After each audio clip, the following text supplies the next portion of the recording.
გამარჯობა მეგობრებო, მოგესალმებით ყველას.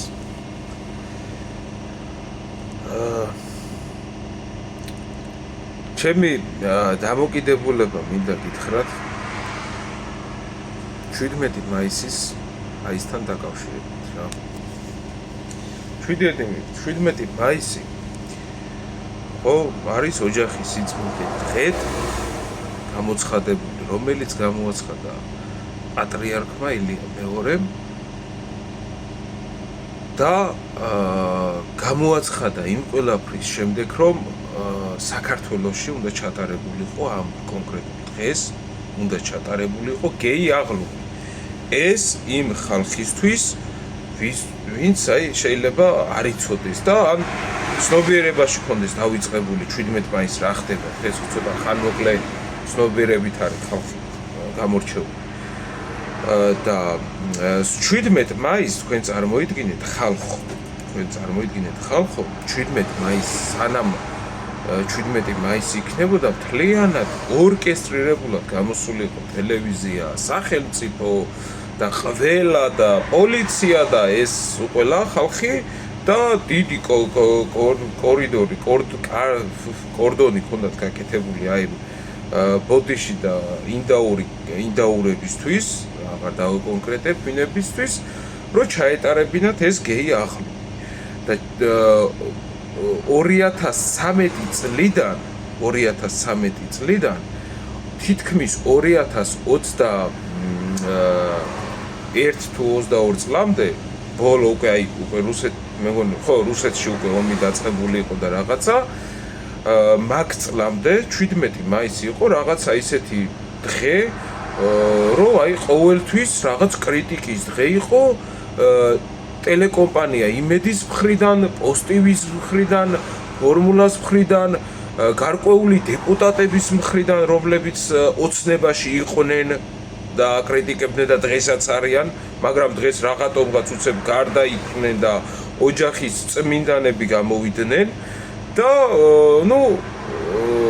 ამ დღეს უკვე რაღაცა ნათლად გახდა რაღაცა ესეთი დამოკიდებულება უკვე რომ აი ცოტა დეფიციტი გახდა უკვე ხალხში იმისა, რომ ხარდამჭერის დეფიციტი გახდა, რომ უკვე ხელისუფლებისადმი რა ლოიალობა უკვე დეფიციტი რო გახდა და რა მოიფიქრეს რა, რომ მოდი ახლა ესეთი რაღაცა დღესასწაულებია თუ დღეებია თუ რაღაცა, ეხლა ჩვენ გადავპორტირდეთ ეროვნულ სიტყვებზე და ეროვნული რაღაცების ძახილზე და მოდი ახლა ამ ხალხს ახლა რა უნდა ხო, მოდი და ახლა დაუმტკიცოთ რა ეს 17 მაისი დაამტკიცეს, დააკანონეს და მოაჯდნენ ამ ხალხის და ხალხის მხრიდან მოპოვებულ რაღაცა გარკვეულ გამარჯვებას რა, ლიბერალურ ფაშიზმზე რა, ეგრეთ წოდებით. ხო და მოაჯდნენ ამაზე, მაგრამ ის არ ახსოვთ წინა წლებში ამ ჩვეულებრივ ხალხს ფაშისტებს, ჰომოფობებს, რა ვინებს არ ეძახდნენ და მე რა მაინტერესებს იცით?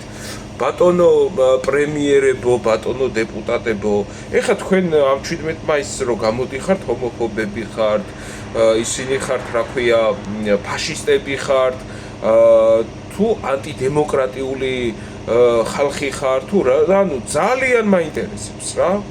აი ძალიან მაინტერესებს საერთოდ ამი. და მე საერთოდ 17 მაისს ოჯახის სიწმინდის დღეზე აღარ დავდივარ იმის მერე, რაც მანდ სახელმწიფო ჩაეტინა რა, კაროჩე რა. აღარ დავდივარ, იმიტომ რომ ეგ ისეთი რაღაცა არის, რომ აი ხვალე რომ ჯალალედინმა, მაგალითად, ჯალალედინმა კი არა ეს ხო?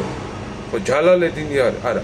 ხო ვინც 100,000 მოწამის აღამათხათხანი თუ ვიღაცა რო იყო კაც რო ხიდებზე რო თავები ქართველებს რო დააყრევინა იმის გამო რო ხატებს ფეხი რატო არ დააბიჯა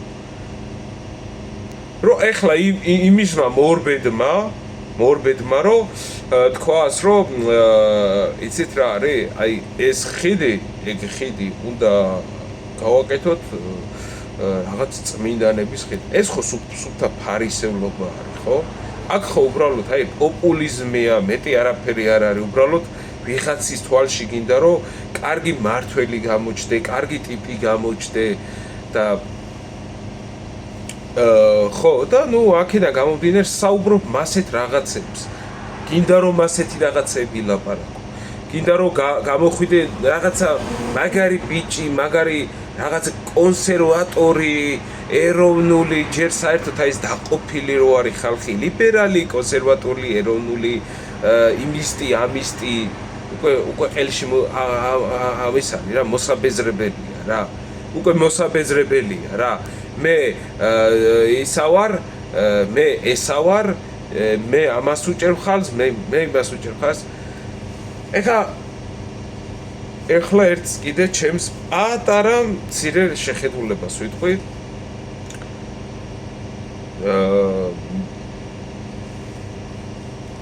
მე უკვე კი არა და უკვე პატრიარქად არჩეულ შიოზე. ღმერთმა მაგ ადამიანს მისცეს პირველ რიგში მეომარი სული მისცეს და გამძლეობა მისცეს, რატო იცი? იმიტომ კი არა რომ პროსტა კარგად იცხოვს, აი იცოცხლოს და მეტი ჯიპები იყიდოს და კარგ ფუფუნებაში იყოს, მაგიტო კი არა.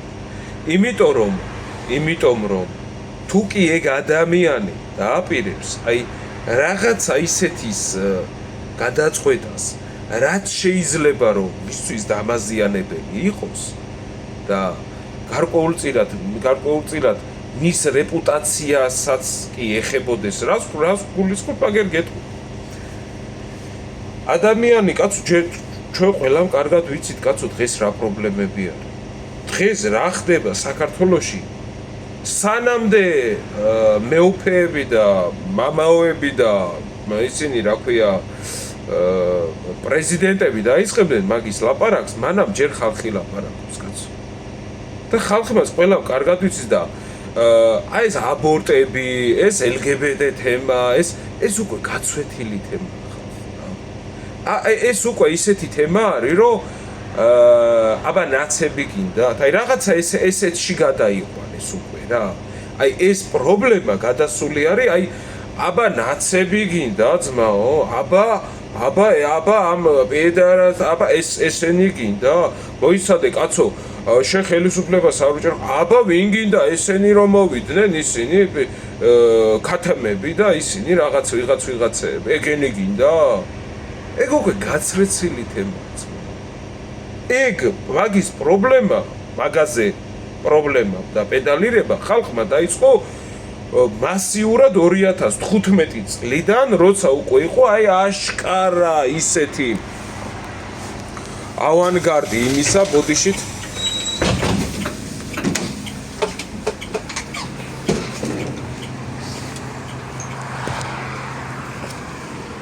ხო, როცა უკვე აშკარა თემა იყო, რომ უკვე აი всё, მორჩა ეხლა დღეს და ხვალ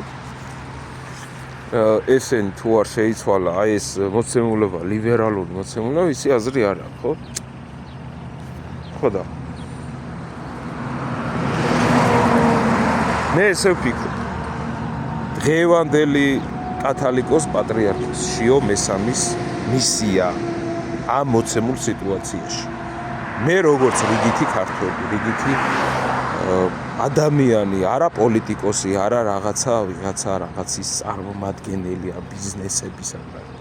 რიგითი ადამიანი რა, რომ სანამდე ეს პიროვნება არ დაიწყებს გაერთიანებასთან დაკავშირებით, სანამდე არ დაიწყებს ეს პიროვნება აი სახელმწიფოს მხილებას, რომ ძირი პრობლემები არის რაღაცეები და აი ამაში შენ ახარ დამნაშავე, შენი მოდგმაა დამნაშავე, შენი ყოფნის შედეგად მოხდა ეს ყველაფერი. სანამ ასეთი საუბრები არ დაიწყებს, მანამდე, რავი, აი ეს სადღეგრძელოები, კაცო, 30 წელია სადღეგრძელოებს ისვენ გინდა საპატრიარქოს მხრიდან და გინდა იმისდან, რა ქვია, სახელმწიფოს მხრიდან. სადღეგრძელოები უკვე ხალხს მობეზდა რა. ძალიან მობეზდა. აი არავის ყველას ფეხს ეკიდია უკვე, ყველას დაავიწყდა ის, რა ქვია, მოცემული ფაქტი, რომ ჩვენ საქართველოში გვაქვს ოკუპირებული ტერიტორია. ყველას დაავიწყდა. ხო, აი მას რა უქნათ? აი რა უშვებთ ამ მოცემულ სიტუაციას, ხო? რატო აღარავინ აღარ ლაპარაკობს ამაზე? სად გაქრა კი, მაგრამ აი საწავიდა ეს მოცემული ფაქტი. სად არის? ხო, დაიკიდე რა ხალხი, რა? აი ყველა ფეხებზე, ყველას უკვე ფეხებზე კიდია. ხო. რა ვიცი, აი ეს ამბავი სანამ არ იქნება იმ დონეზე აყვანილი. იმ დონეზე სანამ არ იქნება აყვანილი, რომ იმ სიტუაციაში რომ კონკრეტული სახელი და გვარებით სანამ ვინმე არ დაიწყებს საუბარს ამ ქვეყანაში. მანამდე არაფერი არ იშვა. აი, რომ გადავხედოთ სიტუაციას რა, ილია მეორე. კაცო, რომ მოვიდა ეს ადამიანი, დაანგრეული იყო ეკლესია, საერთოდ ეკლესიები საქართველოში, ეკლესიის დეფიციტი არსებობდა. და ამ ადამიანმა შეძლო და ერთ სამწოში მოაქცია ქართველი ერი. ქართველი ერი და ნუ რაც გააკეთა და რისი გაკეთებით შეეძლო, გააკეთა ეს. ბევრი ეკლესიები აშენა, ხალხი მონათლა, ასე ისე და ასე თუ ისე რაღაც სულიერებასთან ახლოს მიიყვანა. ეხლა ველოდებით უკვე ისეთ ცოტა არ იყოს და ახალ ნაბიჯებს ახალი არჩეული პატრიარქის მხრიდან, რომ საქართველოში ჩამოყალიბდეს რაიმე ეროვნულობას დაედოს საფუძველი და ხალხი გაერთიანდეს. აღარ იყოს ლიბერალი, ნაციონალი, კონსერვატორი, იმისტი, ამისტი, აღარ იყოს. და როცა კი ხალხი გაერთიანებას დაიწყებს, მაშინ უკვე სხვანაირი პატივისცემა და დამოკიდებულება ექნებათ, რა თქმა უნდა, ხალხს ახლა გარჩეული პატრიარქის მიერ.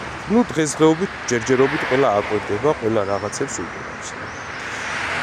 ხო, რავი, ამის თქმა მინდოდა მეგობრებო რა და რა თქმა კარგად ვამბობს. კარგად ხდება.